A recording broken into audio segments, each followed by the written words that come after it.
Hello friends, good evening. कैसे हैं? I hope आप सभी बहुत अच्छे होंगे। आपका स्वागत है हमारे चैनल सरिता अमित ऑनलाइन क्लासेस पे। तो फ्रेंड्स, आज हम लोग मिलाने जा रहे हैं आज का जो पेपर हुआ है सीटेट का, उसमें का लैंग्वेज फर्स्ट हिंदी जो है उसका आंसर के मिलाने जा रहे हैं। फ्रेंड्स, तो ऐसे तो पेपर बहुत इजी आया होगा। आई होप आप सभी के बहुत अच्छे नंबर आएंगे क्योंकि पेपर बहुत हार्ड नहीं था। ये सीटेट जो है एक क्वालिफाइंग एग्जाम है। इसमें आपको 90 नंबर लेकर के बस क्वालिफाई करना है। इससे नौकरी तो मिलने वाली नहीं है, बस हम नौकरी के लिए एलिजिबल हो जाते हैं। तो चलिए हम आंसर की मिला रहे हैं। हमारा पहला क्वेश्चन था हिंदी लैंग्वेज फर्स्ट जिनका था उसके लिए अधिकथन था। उसके शुरुआती वर्षों में भाषाओं के अधिगम में देरी करना बच्चों के लिए नई भाषाओं के अर्जन में कठिनाई पैदा करता है। कारण था बच्चों के शुरुआती वर्ष भाषा अर्जन के लिए बहुत ही संवेदनशील अवधि होता है। तो नहीं, इसका आंसर मिलाएंगे फ्रेंड्स। इसका ए तो सही नहीं है। भाषाओं के अर्जन में कठिनाई पैदा करता है, नहीं, ये गलत है। ये सही है, आर सही है, ए गलत है। तो हमारा आंसर होगा इसमें ऑप्शन बी। ए सही नहीं है, आर सही है। नेक्स्ट है बहुभाषावाद के संदर्भ में बुनियादी चरण के राष्ट्रीय पाठ्यचर्या रूपरेखा 2022 का एक मुख्य सिद्धांत है। इसका आंसर होगा ऑप्शन बी। बहुभाषावाद में संज्ञानात्मक और सामाजिक संस्कृति दोनों ही लाभ है।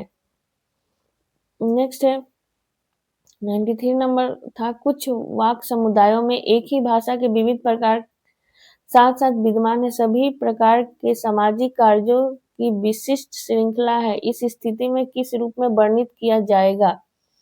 तो फ्रेंड्स, इसका भी आंसर होगा द्विभाषिता, द्विभाषा रूपिता यानी डिगुलॉक्सिया।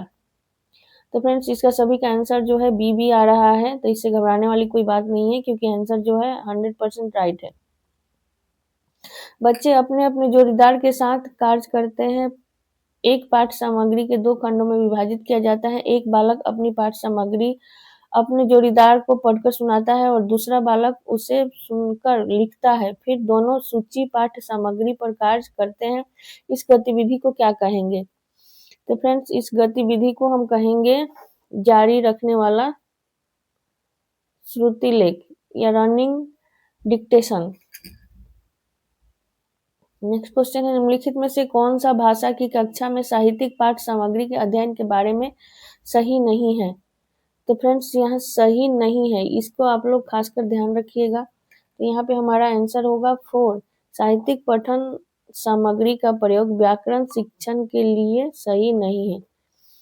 तो फ्रेंड्स, व्याकरण शिक्षण के लिए साहित्य पठन सामग्री का प्रयोग कैसे सही हो सकता है? ये तो सोचने वाली बात है।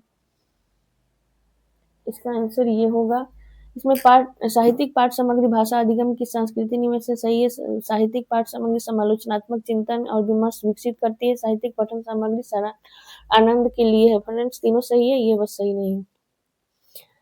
नेक्स्ट, कक्षा 6 के विद्यार्थी नवीन को पाठ सामग्री के पठन में कठिनाई महसूस होती है। अध्यापक उसे कुछ सरल स्तर की पाठ सामग्री पढ़ने के लिए देता है। अध्यापक उसके लिए साझा पठन सत्रों का भी आयोजन करता है। अध्यापक द्वारा दी जा रही इस मदद को क्या कहेंगे? तो फ्रेंड्स, अध्यापक द्वारा दी जा रही इस मदद को हम लोग क्या कहेंगे? Escape folding. ये मैंने बहुत अच्छे से पढ़ाया था आप लोगों को।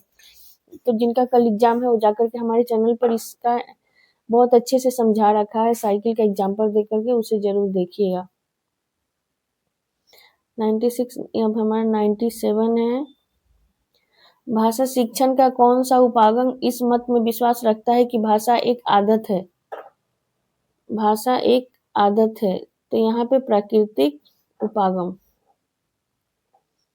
सॉरी, इसका जो ऑप्शन बी होगा। नेक्स्ट पीछे चलाएंगे।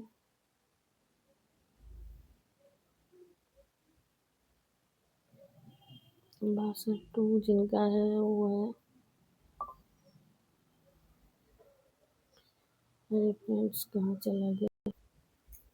98 एक बच्चे को अपठित पद गद्य खंड पढ़ने के लिए दिया गया। बच्चे को इसे पढ़कर उस खंड के नीचे दिए गए प्रश्नों का उत्तर देते हैं। इस प्रकार के पठन को किस रूप में जाना जाता है? इस प्रकार के पठन को बारीकी से पढ़ना या स्कैनिंग के रूप में जाना जाता है। Option D. नेक्स्ट क्वेश्चन है, एक अध्यापक विद्यार्थी को 5 चित्र दिखाता है और इन चित्रों के आधार पर कहानी लिखने के लिए कहता है। यह गतिविधि किसका उदाहरण है? एक अध्यापक विद्यार्थी को 5 चित्र दिखाता है और गतिविधि के आधार पर लिखने के लिए कहता है, तो ये गतिविधि जो है रचनात्मक लेख है, रचनात्मक लेखन है। बच्चे अपने दिमाग का इस्तेमाल करके रचना कर रहे हैं, इसलिए इसे रचनात्मक लेख कहेंगे। निम्नलिखित में से कौन सी भाषा के प्रदर्शन आधारित आकलन की विशेषता है? निम्नलिखित में से कौन से भाषा के प्रदर्शन आधारित आकलन की विशेषता है? तो हमारा आंसर होगा ऑप्शन सी, संदर्भ। ऑप्शन सी होगा संदर्भ सहित संप्रेषण कार्य, संप्रेषणात्मक कार्य। नेक्स्ट क्वेश्चन है, पठन के बारे में दिए गए कथनों पर विचार कीजिए। पठन केवल अक्षर ध्वनि संबंध की समझ और शब्दों को सही प्रकार से उच्चारित करना भर है। पठन अर्थ तक पहुंचने के लिए संकेतों को डिकोड करना है। पठन केवल अक्षर ध्वनि की समझ और शब्दों के सही प्रकार से उच्चारित करना है। सही है फ्रेंड्स, ये वाला। पठन अर्थ तक पहुंचने के लिए संकेतों को डिकोड करना है, ये गलत है। तो फ्रेंड्स इसका आंसर होगा बी सही है, लेकिन सॉरी उल्टा हो गया फ्रेंड्स। इसमें जो है बी डिकोड करना है, बी तो सही है, ए गलत है। तो इसका आंसर होगा ऑप्शन बी। नेक्स्ट, एक अध्यापक को अपने विद्यार्थियों के श्रवण कौशल का आकलन करना। श्रवण आकलन हेतु किसी गतिविधि का चयन कर सकता है। इसका आंसर होगा ऑप्शन ए। एक अध्यापक कहानी सुनाता है और इसके बाद बोध आधारित प्रश्न पूछता है। नेक्स्ट, निम्नलिखित में से कौन सा भाषा के अर्थ के पहलुओं से संबंधित है? कौन से भाषा के अर्थ के पहलुओं से संबंधित है? इसका आंसर होगा अर्थ ग्रहण। नेक्स्ट, निम्नलिखित में से कौन सा अधिगम का सिद्धांत नहीं है? नहीं है फ्रेंड्स, नहीं वाले सब पे आप ज्यादा अच्छा से ध्यान दीजिएगा, ये नहीं है। तो हमारा आंसर होगा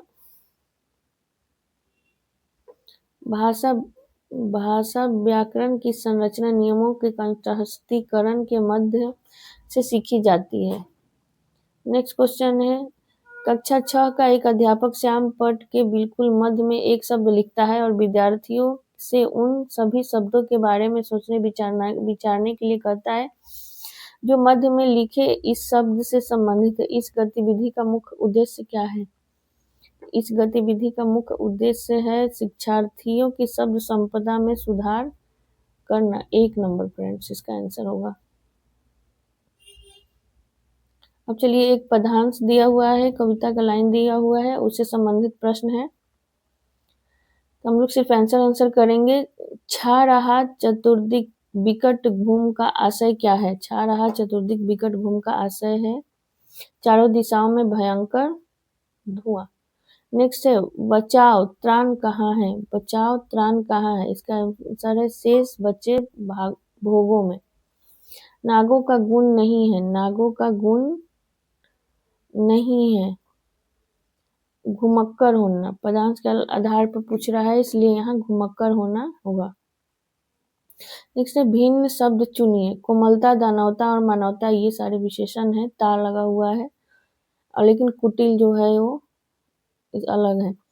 हो अधीर मत मानवते, हो अधीर मत मानवते में अलंकार है, तो यहाँ पे मानवीकरण अलंकार है। कभी अपने मन को अधीर होने से क्यों रोक रहा है? कभी अपने मन को अधीर होने से क्यों रोक रहा है? क्योंकि धरती की कोमल किरण जूझ रही है। नेक्स्ट है, फिर से एक गद्यांश दिया हुआ है और गद्यांश से संबंधित यहाँ प्रश्न दे रखे हैं, तो चलिए हम लोग खाली आंसर करेंगे, आप लोग गद्य को पढ़ ही रखे होंगे। लोकशाला के संदर्भ में किस बात की जरूरत नहीं है? लोकशाला के संबंध में किस बात की जरूरत नहीं है? लोकशाला के संबंध में किताबी ज्ञान देने की जरूरत नहीं है। नेक्स्ट, लोकशाला में क्या सीखने को मिलेगा? लोकशाला में क्या सीखने को मिलेगा? हमारा आंसर होगा पुस्तकेतर अनुभव आधारित ज्ञान सीखने को मिलेगा। नेक्स्ट क्वेश्चन है, गद्यांश के अनुसार सिद्ध समुदाय का अंग नहीं है। गद्यांश के अनुसार, यहाँ जो गद्य दिया है उसके अनुसार सिद्ध समुदाय का अंग नहीं है। वयोवृद्ध आंसर होगा यहाँ वयोवृद्ध वैज्ञानिक, ये तीनों दे रखा है। भिन्न शब्द पहचानिए। भिन्न शब्द कौन सा है? साहित्य, सयास, सुदीर्घ और सजग। साहित्य, सयास, सुदीर्घ और सजग। यहाँ तो साहित्य जो है भिन्न शब्द है।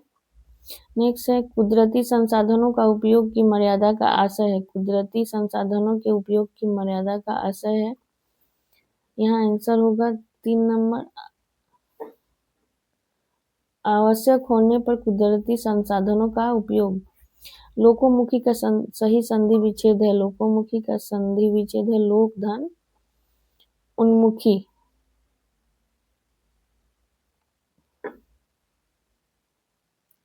नेक्स्ट है, डैश की परंपरा का वर्णन नहीं है। डैश की परंपरा का वर्णन नहीं है तो लोकगीत की परंपरा का, लोक विज्ञान की परंपरा का वर्णन नहीं है। मौखिक परंपरा की विशेषता नहीं है। मौखिक परंपरा की विशेषता नहीं है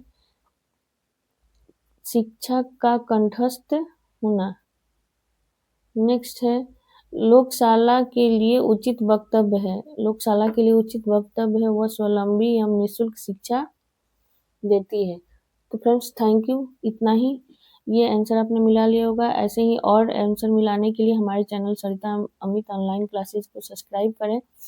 अब फ्रेंड्स, जो बच्चे टीजीटी, पीजीटी और हिंदी सब्जेक्ट से तैयारी कर रहे हैं, चाहे वो केबीएस के लिए हो चाहे ईएमआरएस के लिए हो, तो उन्हें हमारे चैनल को सब्सक्राइब करने के लिए ज़रूर बोलें, क्योंकि हमारे चैनल पे टीजीटी, पीजीटी हिंदी सब्जेक्ट की क्लासेस पूरे डिटेल्स में चल रही है, जैसे कि इस बार ईएमआरएस के एग्जाम में आने वाला है। तो थैंक यू फ्रेंड्स।